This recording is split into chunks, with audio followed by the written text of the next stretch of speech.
Saya membuka. Terbang awal. Terbang. Oke, mohon perhatiannya. Assalamualaikum warahmatullahi wabarakatuh. Selamat pagi kawan-kawan semua. Yang izin Pak Satri, izin Pak Adit. Kami dari kelompok 2 akan mempresentasikan proyek kami, yaitu dengan proyek solar tracker atau pendeteksi cahaya.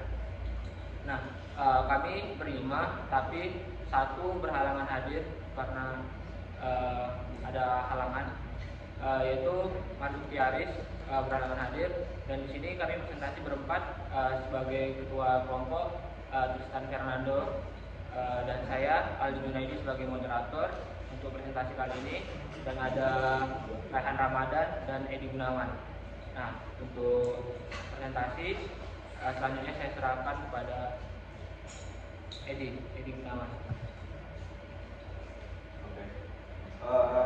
Di sini ada latar belakangnya, yaitu akses fasilitas listrik yang tidak merata pada daerah wilayah pesisir dan kegiatan nelayan, yang menyebabkan penghambat aktivitas kegiatan masyarakat dan aktivitas nelayan, yang berdampak pada kemajuan ekonomi dan kemajuan di wilayah itu sendiri, dan penguatan teknologi yang berkembang untuk mengatasi permasalahan tersebut.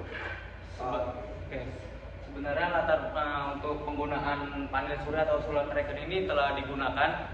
Namun kenapa kami mengambil proyek ini? Dikarenakan karena di situ tuh menimbulkan satu masalah, yaitu keefisiensian untuk penyerapan sinar matahari itu sendiri. Kan kalau kita tahu kan sudah beberapa daerah pesisir atau nelayan itu telah menerapkan panel surya. Namun kan namanya matahari itu kan berotasi kan, bergerak.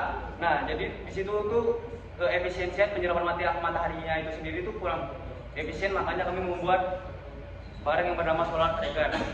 Selanjutnya,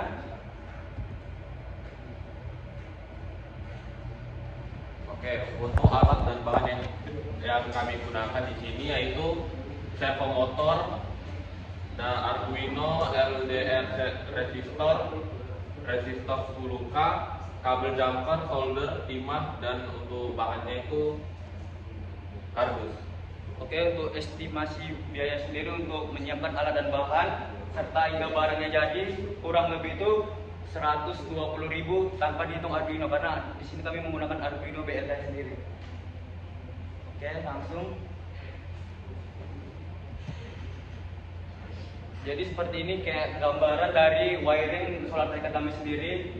Kalau disimulasikan pada Tinkercad atau Wiko, dan kayak gini nih. Nah, selanjutnya kami akan mempresentasikan hasil dari bahan kami ini sendiri. Apa?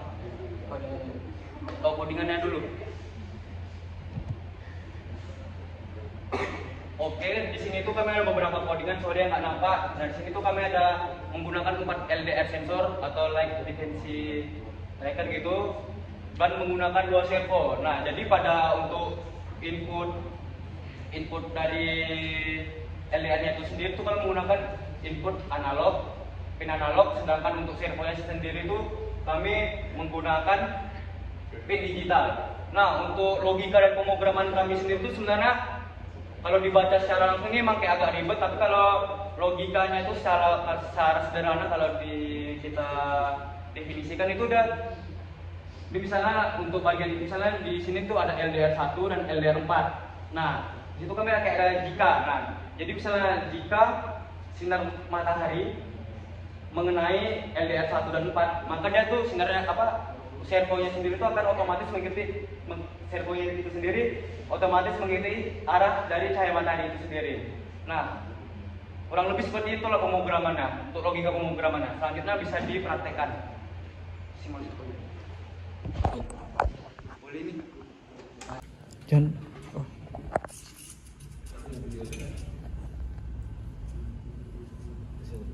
Sambil jelasin lah. Ini jatuh, Cok. Ini. Coba. Ini, Cok.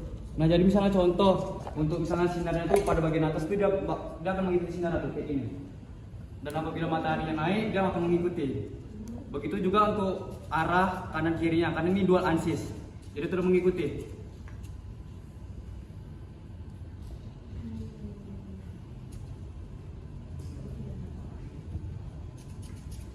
Sorry ya nih, goyang-goyang nih, ininya bautnya kurang kencang.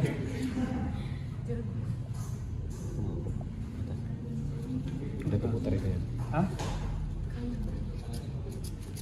Oke. Seperti itulah penerapan dari prototipe solar tracker yang kami buat. Nah, di sini kami akan sedikit menjelaskan kekurangan dan kelebihan dari solar tracker ini apabila kita implementasikan secara real atau secara besar gitu. Ini kan masih prototipe. Nah, mungkin untuk kelebihan dari prototipe ini sendiri yang sudah saya jelaskan di latar belakang tadi, dia itu lebih efisien dalam menangkap cahaya matahari itu sendiri. Jadi energi yang dihasilkan panel surya yang dialirkan langsung ke baterai itu cukup efisien dan bisa menyerap banyak. Untuk kekurangannya itu sendiri sebenarnya untuk pembuatan ini kemungkinan kalau dibuat dalam skala besar itu kemungkinan itu akan memakan biaya yang banyak karena bisa kita tahu sendiri harga panel surya itu mahal. Yang kedua tuh perawatannya. Yang ketiga ini kan diterapkan di nelayan dan wilayah pesisir. Nah itu untuk kondisi wilayah itu sendiri pun mempengaruhi kayak bagaimana sih kayak pemerawatan dari solar tracker ini sendiri. Nah.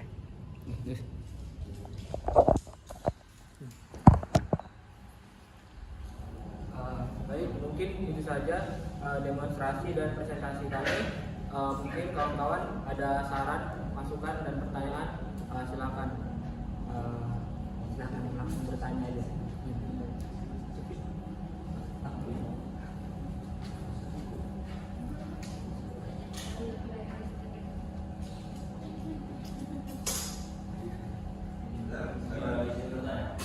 Ya.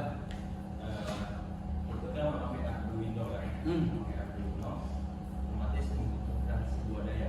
Iya. Sebuah daya untuk pertama kali setraya, misal kabel setraya, pertama kali setraya, daya Arduino itu dari mana? Nah sebenarnya itu sendiri tuh kalau kita praktekkan secara langsung tuh dia tuh dayanya itu dari baterainya itu sendiri. Jadi tuh baterai itu kayak ibaratnya ada dua baterai, yang satu untuk ininya sendiri dan satunya tuh untuk disimpan.